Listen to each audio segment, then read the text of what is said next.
Bàជំរាបសួរបងប្អូនទាំងអស់គ្នាបាទចឹងថ្ងៃនេះលោកគ្រូសូម record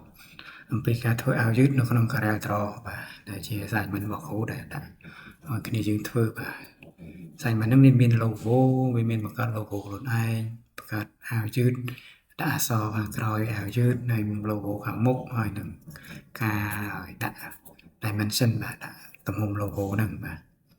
ចឹងឥឡូវយើងចាប់ផ្ដើមបើក Corel មកចឹង Corel របស់យើងគឺ version 2025បាទហើយការគូស logo ឬក៏គូសអាវយឺតនេះបាទគឺខ្ញុំបានប្រាប់បងប្អូនបាទតទៅនឹងការគូសអាវយឺតបងអាចគូសទៅតាមពុម្ពឬក៏បងគូសទៅតាមការគិតឃើញការនឹកឃើញសម័យរបស់បងបាទចឹងខ្ញុំមានការគូសរបៀបតាមសម័យរបស់ខ្ញុំគឺនេះចុច Control O ចេញទៀតបាទនេះបាទអាវយឺតដែលខ្ញុំធ្លាប់គូសធ្វើជា assignment ជូនបាទចឹងគូសនេះគឺខ្ញុំគូសទៅតាមការសម័យទេខ្ញុំអត់យកពុម្ពគេមកគូសទេបាទចឹងຂະຫນາດអាវយឺតគឺមានຂະຫນາດតាមទំហំរបស់អាវយឺតមាន S M ហើយ size S size M XL XL ចឹងណាបាទ XXL ចឹងណាប៉ុន្តែយើងគូសនេះជាលក្ខណៈ sample ទេបាទយើងអត់យកຂະຫນາດហ្នឹងទេបាទយើងយក document sample ធម្មតាហើយយើងគូសទៅលើពុម្ពហ្នឹងបាទចឹងនេះគឺយើងមានពុម្ពបាទគូសទៅតាមពុម្ពគឺងាយស្រួលជាងលឿនជាងបាទចឹងយើងមានពុម្ពស្រាប់យើងគូសទៅតាមពុម្ពហ្នឹងហើយការគូសគឺបងគូសតែមួយចំហៀងសិនមួយហៀងទៀតចាំយើងត្រឡប់ពេលមកហើយចាំយើងវ៉ាលបាទវ៉ាលចូលគ្នាឬក៏គេថា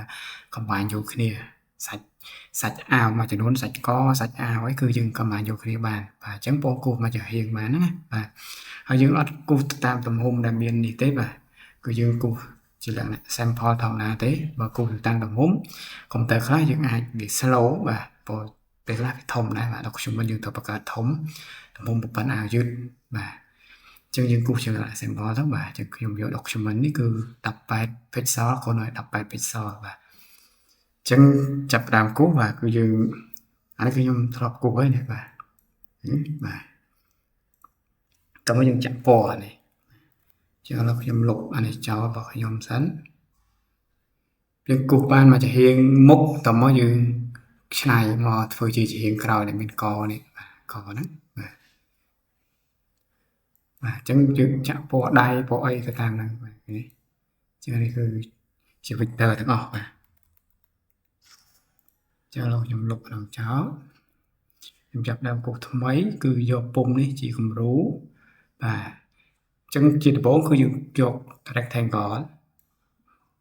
បាទហើយយើងគូសយកតក្កដានេះអាវនេះគឺគូសមួយចំហៀងបាទតាមនេះមកតក្កដាបាទសេរីអានេះត្រឹមណាយើងអាចចាក់ផ្ទៃហើយយក transparent 50% ក៏បានប៉ុន្តែអានេះគឺខ្ញុំអត់ចាក់ផ្ទៃទេខ្ញុំគូស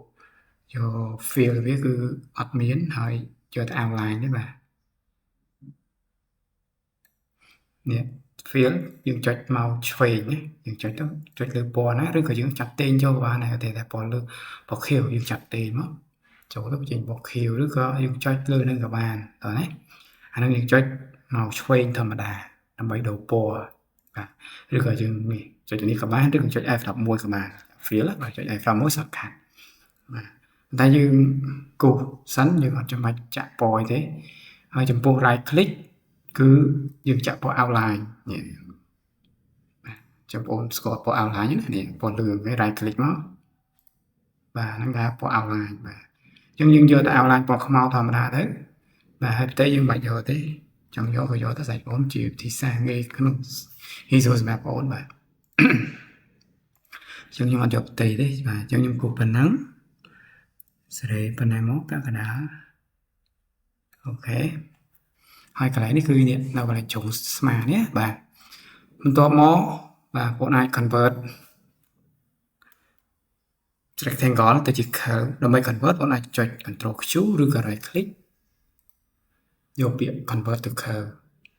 បាទតើមកយើងប្រើ tool នេះបាទ shape tool នេះចុច F10 ក៏បានបើ shape tool ហ្នឹងមកបន្តមកបងទេនេះតាមនេះមកនេះស្មានេះតាមចំណុចហ្នឹងតែយើងគូសតាមគំរូហ្នឹង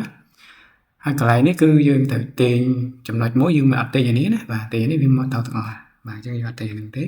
គឺយើងត្រូវដោតចំណុចមួយនៅលើ line នេះដើម្បីដោបងប្អូនចុចមួយនឹងមកហើយយើងចុចកន្លែង note នេះបាទ note ឬក៏យើងដល់បក click ក៏បានដែរដល់បក click មកបងអាចចាប់ទាញនឹងបានណាបាទអញ្ចឹងប្រើប្រាស់ tool shape យើងអាចទាញតាមហ្នឹងមកបាទបន្ទាប់មកបងអាចបាទធ្វើកន្លែងនេះឲ្យវាកោងឲ្យប៉ោងតិចដើម្បីធ្វើកន្លែងនេះប៉ោងបង right click កន្លែងនេះនៅពេលដែលបងចង់ right click ទៅជា curve បងត្រូវចង្អុល cursor បងលើ line ឬក៏លើ outline ដែលបងចង់ឆ្នៃហ្នឹងឲ្យចេញសញ្ញានៅសញ្ញាតកោទឹកហ្នឹងឃើញទេបាទសញ្ញាកវក់ពណ៌ខ្មៅហ្នឹងបាទ right click មកយកពាក្យ to curve ណានៅពេល to curve បងអាចទាញប៉ោងបានទេទាញប៉ោងឲ្យបានចឹងទេកន្លែងហ្នឹងខ្ញុំប៉ោងប៉ុណ្ណេះស្មើអូខេកន្លែងដូចគ្នាបាទបងអាចដាវចំណុចមួយកន្លែងនេះក៏បានដាវចំណុចមួយចុចកន្លែងនេះទាញអញ្ចឹងដល់បក click មកទាញមកកន្លែងនេះបាទតមកកន្លែងនេះបងអាច right click to curve បាទឬក៏បងអត់ដាវក៏បានបងអាចទាញទាំងអស់ប៉ុន្តែវាអត់ស្អាតអញ្ចឹងខ្ញុំទាញកន្លែងចំណុចនេះ to curve តិចមកបាទឃើញទេបាទអញ្ចឹងមកកន្លែងចំណុចនេះយើងទាញកន្លែងជើងនេះមកមកមកធ្វើកន្លែងចុងក្រោយនេះបាទបងអាចទាញសេរីឲ្យកោងចូលរាងចង្កេះតិចក៏បានដែរ right click មកនេះ to curve វិញតើបងអាចទាញកោងរាងចង្កេះចេះបាទខ្លាំងពេកបន្តិចបាទអូខេកន្លែងនេះចឹងដែរបងចង់ឲ្យវាកោងតិចនេះបាទ right click មក to curve វិញនៅពេល to curve វាចេញផ្នែក2នេះបាទផ្នែកហ្នឹងយើងអាចទាញសេរីផ្នែកផ្នែកហ្នឹងឬក៏បងចាប់ទាញកន្លែងនេះក៏បានចាប់ទាញឲ្យកោងហើយកោងនេះបងអាចចាប់ទាញឬក៏បងអាចទាញផ្នែកនេះបាទនេះជាខ្ញុំចូលចិត្តទាញនេះខ្ញុំទាញប៉ុណ្ណេះមកអូខេប៉ុណ្ណឹងចឹងនេះបានមកជាហៀងណាបាទអូខេមកជាហៀងនេះយើងនៅដាក់កបាទគូបកមកជាហៀងដែរអញ្ចឹងដើម្បីគូបកនេះគឺយើងប្រើ ellipse បាទ ellipse រង្វង់នេះបាទ tool ellipse បាទតមកគូមកគូរង្វង់បងចុច control ដើម្បីឲ្យមូលបើអត់ចុច control ទេវាចេញទៀតបាទអញ្ចឹងចុច control មូលសិនមកចាំយើងសេរីតាមហ្នឹងបាទយើងសេរីលើពុំហ្នឹងមកបាទលើ blue ហ្នឹង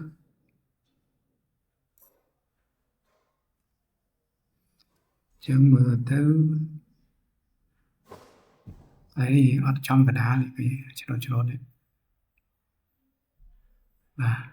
ហើយនេះប៉ុណ្ណឹងអញ្ចឹងយើងគូសបើចំស៊ីមួយពុំហ្នឹងបា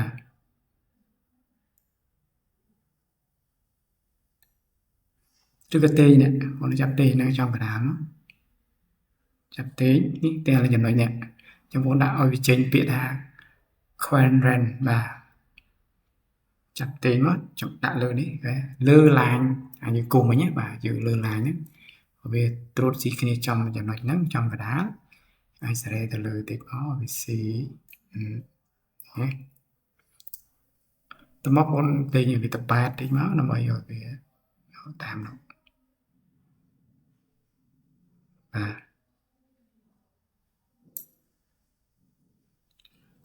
ឬក៏ទេទៅខាងបាទទេទៅខាងដើម្បីទេទៅខាងបងចាប់ទេកន្លែងនេះបាទទេហ្នឹងបើសិនទេមកខាងអត់ចុច shift គឺវាទៅតាមខាងអញ្ចឹងបងចុច shift ដើម្បីវាទៅទាំងពីរខាងអូខេចុច shift វាទៅនេះយើងចុច shift មកវារត់ប៉ុណ្ណេះឃើញទេបន្ទាប់មកអានេះបានកមួយណាបន្ទាប់មកបង copy រង្វង់ហ្នឹងដើម្បី copy បងទាញចូលចេះមកហើយចុច shift នេះយកកមកទៀតនេះយកឡើងនេះឃើញទេបាទចាំឲ្យ right click មកបបាទ copy តមកបងទាញឲ្យវាវែងបាទចាប់ទាញនេះមកចាប់ទាញបងចុច shift នេះឲ្យវាស៊ីកន្លែងជ្រុងនេះបាទនេះកន្លែងជ្រុងនេះ ចឹងមើលទៅដូចជាទូចកន្លែងនេះតិចបងសេរីតាមហ្នឹងទៅណាបាទសេរីមកសំរូប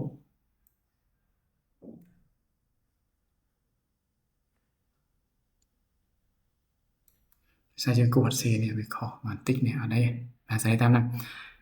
តមកយើងបានកមកទៀតយើងគូសអាកខាងក្រោយបាទកខាងក្រោយបើរងងណា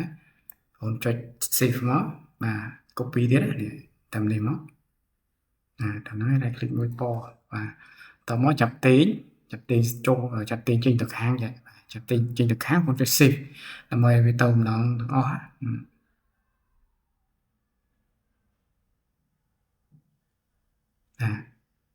ប៉ុណ្ណឹងណាតមកយើងគូសនេះក៏ក្រោយមកទៀតយើងប្រើរង្វង់ហ្នឹងចុចចូលយើងចុច shift បាទចុច shift ទៅហើយយើង right click ពណ៌ឃើញទេបាទតមកយើងចាប់ទាញអានេះធំពេកក៏ខ້ອຍធំពេកប៉ុណ្ណាចាតមកយើងចាប់ទាញទៅខាងចុច shift ណាបើអត់ចុច shift វាទៅទាំងខាងឯងយើងចុច shift ទៅទាំងពីរខាងនេះហើយឲ្យវាស្រួលស៊ីគ្នាកន្លែងចំណុចនេះបងណា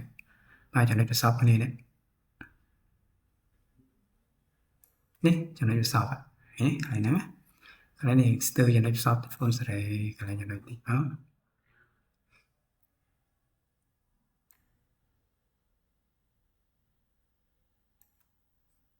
សេរីទេឲ្យស៊ីប្រសពគ្នានេះអូខេនេះកន្លែងនេះឲ្យប្រសពខាងនេះចាំបងទេសេរីអូខេនេះចាំចំណុចប្រសពហ្នឹងណានេះខ្សែនេះខ្សែហ្នឹងជាប់ចំណុចហ្នឹងអូខេអញ្ចឹងថាប៉ុណ្ណឹងបានចាស់បាទយើងចាំសេរីបន្តទៀតអញ្ចឹងតមកយើងទៅលុបបាទឬក៏បងអាច copy នេះមួយទុកធ្វើកនេះ copy នេះទុកមកទុកធ្វើកខាងក្រោយបង select រង្វង់នេះមួយហើយរង្វង់នេះហើយចាប់ទាញ copy ទុកមួយទុកធ្វើកបាទពេលយើងត្រឡប់ក្រោយទៅយើងធ្វើកខាងក្រោយបាទ right click ទុកលើហ្នឹងទៅបាទតមកយើងលុបលើនេះមួយនេះប្រើ virtual segment delete លុបកន្លែងនេះមួយពណ៌មកតមកយើងចាក់ពណ៌ឬក៏គូដៃហើយចាំចាក់ពណ៌ក៏បានបាទចាក់គូដៃហើយគូដៃហើយដែរគូដៃគេប្រើ tool pen បាទ pen tool នេះចុចឲ្យយូរមកចេញ pen tool បាទ pen tool ចុចចំណុចចាប់ដើមនេះមួយឆក់ឲ្យនេះមួយពណ៌នេះទាញមកកន្លែងនេះមួយពណ៌ចុចកន្លែងនេះតមកនេះឲ្យវា node លេងនេះឲ្យវាជាប់ node ហ្នឹងណាបាទនេះហើយអញ្ចឹងយើងចង់ផ្ដាច់ចុច escape បាទចុច escape ដើម្បីផ្ដាច់តែអញ្ចឹងវានៅវាជាប់ហើយនេះជាប់ខ្សែនេះចុច escape ទៅផ្ដាច់អញ្ចឹងកន្លែងហ្នឹងគឺចង់ឲ្យកងដៃនេះបាទអញ្ចឹងបងប្រើ shape tool កន្លែងនេះគឺវាខ្លាចជា curve ស្រាប់បងបាទអញ្ចឹង right click មកយកទៅ curve បាទវាទៅ curve យើងមិន convert ទេយើងថាយកកន្លែងណាដែលយើងចង់ទាញកងយើង right click យក convert យកទៅ curve បាទទៅ curve ចាប់ទាញមកនេះកងតិចមកតែមកយើងចាក់ពណ៌ហ្នឹងបាទចាក់ smart fill បាទអញ្ចឹងឥឡូវយើងដល់មកប្រើ smart fill នេះយើងជំនាញណា smart fill បាទអញ្ចឹងយើងអាចចាក់ពណ៌មួយពណ៌អីក៏បានបាទចាក់សិនណាបើចាំយើងដូរពណ៌តាមក្រោយចាក់ពណ៌នេះមួយបាទចាក់កអាវនេះមួយចាក់កក្រោយនេះមួយចាក់អាកណ្ដាលនេះមួយអូខេចាក់តាមទៅបាទតើមកយើងគូសដៃនេះវាមាន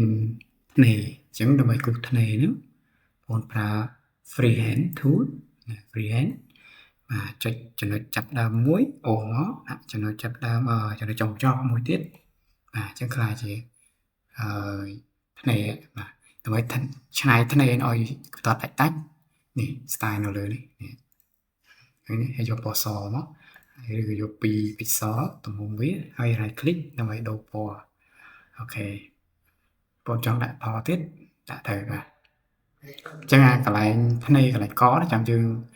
មើលចូលគ្នាយើងផ្កាប់មកខាងទៀតទៅយើងគូសធ្នេកអូខេអញ្ចឹងឥឡូវសន្មតថាបានមកជារៀងហើយអញ្ចឹងយើងចាប់ដើម select ដើម្បីដកវាចេញណាអញ្ចឹងបង select này đang select នេះបាទ select field យើងចាក់មិញប្រើ shift បងបាទដើម្បី select object ច្រើនបាទយើង select មួយចុច shift select មួយទៀតចុច shift បាទយើងចុច shift ដល់អត់ចុច shift ទេវា select មួយបាត់មួយបាទអញ្ចឹងចុច shift មកបាទអូខេយើង select ហើយយើងទាញចេញមកហេបានអាវជារៀងបាទអញ្ចឹងពុំនេះយើងអាចយកលុបចោលឬក៏ទុកតាមក្នុងខាងក៏បានបាទអញ្ចឹងឥឡូវយើងបានអាវជារៀងហើយបាទអញ្ចឹងយើងផ្កាប់បាទផ្កាប់ដើម្បីផ្កាប់យើងគ្រប់សិនក៏បានយើងអត់ចាំបាច់ក៏បានដែរបាទអញ្ចឹងទាញមកនេះនេះបាទតមកយើងចុច control មកនេះចុច control តែវាស្មើអត់ចុច control វាតាមនេះបាទអញ្ចឹងចុច control មកហើយ right click មួយពនេះបាទអញ្ចឹងនេះអាវយើងគឺវាមាន outline អញ្ចឹងបងអាចដាក់ outline ចេញ select មកបាទ select object ចាក់ field នេះ select វាទាំងអស់ហើយអូន right click ដើម្បីបាត់ outline ចោលបាទនេះជាប់ outline នេះបន្ទាប់មកបងមើលចូលគ្នានេះអានេះហើយមកជាដើម្បីមើលឬក៏ while ចូលគ្នាអូន select បាទបង select មកនេះនេះចុចនេះ select object នេះមួយហើយចូលគ្នាយើងឲ្យវាចូលសាច់គ្នា select ហើយចុចអានេះ while បាទ while នេះថា while ចុចមកវាចូលមួយ select អានេះមួយដែរចឹងបង select មួយមកចុច while អានេះចឹងដែរអូចូលបាទនេះ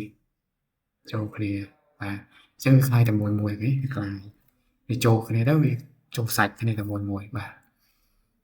បន្តមកបងអាចឆ្នៃចាក់ពណ៌ចុច F11 មកនេះចុច F11 បងអាចចាក់ពណ៌ដូចមិញហ្នឹងនេះមានពណ៌តាមនេះបាទនេះអាពណ៌ដែលខ្ញុំចាក់មិញសញ្ញាច្រើនវិញបងអាចចាក់មានច្រើនណាស់នេះបាទ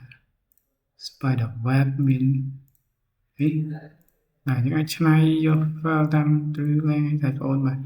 យកអានេះក៏បាននេះអូខេហើយចាក់ពណ៌បងចាក់ខ្លួនឯងបាទចាក់មកឬក៏បងអាចប្រើនេះក៏បាននេះអានឹងដូចជាលក្ខណៈ pattern អញ្ចឹងបងអាចប្រើ tool interactive ក៏បានអូយកនេះពេលបងបន្តិចវាpattern ហ្នឹងវា repeat ទូចតែពេលបងគូធំវាធំហ្នឹងចឹងបងអាចសេអូខេបងចង់ដាក់នេះឲ្យគូតិចមកគូតិចទៅឃើញវារត់ឆ្នោតតិចតួចតែពេលគូវែងអាហ្នឹងវាឆ្នោតធំបាទវិញបងអាចឆ្នៃបាទអូខេការចាក់ពណ៌បងតាំងហើយចឹងឥឡូវយើងបានមកខាងណាបាទខាងមុខឥឡូវយើងដាក់ខាងក្រោយដើម្បីដាក់ខាងក្រោយបង select អាហ្នឹងបាទ select ហើយយើងទាំងអស់ហ្នឹងមកហើយ copy នេះអូមក right click ពណ៌បាទបន្ទាប់មកបងនេះអានេះឲ្យមើលចូលគ្នាសាច់អានេះមួយសាច់កនេះដើម្បីចូលគ្នាបាទតែឲ្យចូលគ្នាទាំងអស់ហើយចាំយើងយកអានោះយកអាកនេះយកមកដាក់នេះអាកក្រោយយើងនេះចាំឥឡូវយើងចុចមួយ select អានេះមួយ select អាវកពណ៌ខៀវនេះមួយខ្នងក្រោយនេះមួយហើយនឹងអាកនេះមួយទៀតតមកយក file នេះឲ្យចូលគ្នាចេះហើយចាំចាក់ពណ៌ថាថ្មីក៏បានដែរចុច F11 បាទចាក់ពណ៌ថាថ្មីក៏បានទេអូខេតមកនេះកន្លែងកនេះអត់ឃើញកអញ្ចឹងបងយកយើង copy មុននេះយកមកដាក់ Ctrl C គ្នាមកដើម្បីចាក់ពណ៌ដល់មួយដែរបាទអានេះដាក់ទៅចូលទៅក្រោយអញ្ចឹងដើម្បីឲ្យមកមុខបង right click យកពី order បាទ front of page ដាក់ចាំមកវាមកមុខវិញតមកបងសេរីនោះឲ្យត្រូវហើយចាំចាក់ field បាទចាក់ smart field អញ្ចឹងដើម្បីសេរីត្រូវឥឡូវខ្ញុំគ្រប់អាហ្នឹងតន់គ្រប់ណានេះឃើញតន់គ្រប់ហើយអញ្ចឹងឥឡូវខ្ញុំគ្រប់ select ហើយចុច Ctrl G គ្រប់ក្នុងមួយបាទគ្រប់ហើយបងសេរីហ្នឹងឲ្យវាត្រឹមនេះមកហើយចាំយើងដាក់ align center បាទចឹងហើយវាអានេះអត់កាត់ចំ center ណាចឹងបង select អានឹងមួយហើយ select អានឹងមួយហើយចូលទៅ window docker align and distribute បាទចឹងវាចេញទៅផ្ទាំងនេះ ចុចនោះចេញនេះចុចនេះហើយបងចុចនេះហើយ object អាឡាញពួក object ហើយបងចុចក្រាលនេះមកនេះព្រោះនេះវារត់អាវវារត់សាច់អាវអញ្ចឹងបងទៅស្រាច់នេះហើយខ្ញុំស្រាច់នេះនេះឃើញអាមួយវារត់សាច់អាវមួយវារត់រង្វង់នេះអញ្ចឹងចំកណ្ដាលនេះអញ្ចឹងយកអាឡាញហ្នឹងមិនសេរីបានប៉ុណ្ណឹងមកវាគ្នាហើយយើងចង់ចាក់ fill បាទអញ្ចឹងបើ smart fill មកចាក់ fill មួយពណ៌បាទកយកពណ៌អីនេះតែថាបងកយកពណ៌លឿងឬពណ៌ស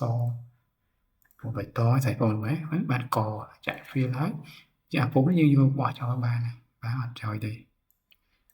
នេះហើយនេះយើងដក outline ចេញមក right click នេះបាទរួចរាល់ហ្នឹងបោះไปក្រោយបាទអញ្ចឹងមានប៉ុណ្ណឹងមានចំណុចអីហើយចំពោះ logo គឺនេះបាទដូចគូបានបញ្ជាក់ឲ្យ logo គឺសូមយកឈ្មោះបងប្អូនបាទឆ្នៃ logo ដាក់ពីមុខមកហើយ logo នោះគឺត្រូវមានហើយຂະຫນាតពណ៌ដើម្បីឲ្យខាងរងពុម្ពតែបើយើងយកឲ្យរងពុម្ពរបស់ពុម្ពគាត់ឃើញយើងຂະຫນាតចឹងបានថាបងចង់បានទំហំ logo ពីមុខនោះទំហំប៉ុន្មានដាក់ຂະຫນាតបកឲ្យគេទៅបាទខាងក្រោយនេះយកអក្សរទំហំប៉ុន្មានដាក់ຂະຫນាតបកអញ្ចឹងឲ្យគេទៅគឺគេយកទៅដល់បោះពុម្ពប៉ុណ្ណឹងឲ្យយើងហើយណាបាទហ្នឹងស្រ័យលើយើងប៉ុន្តែយកតាមស្តង់ដារគេបងបាទអញ្ចឹងមានប៉ុណ្ណឹងបាទអញ្ចឹងកន្លែងណាបងអូនអត់តនេះបងកលបាទកាលមើលបាទអរគុណច្រើន see you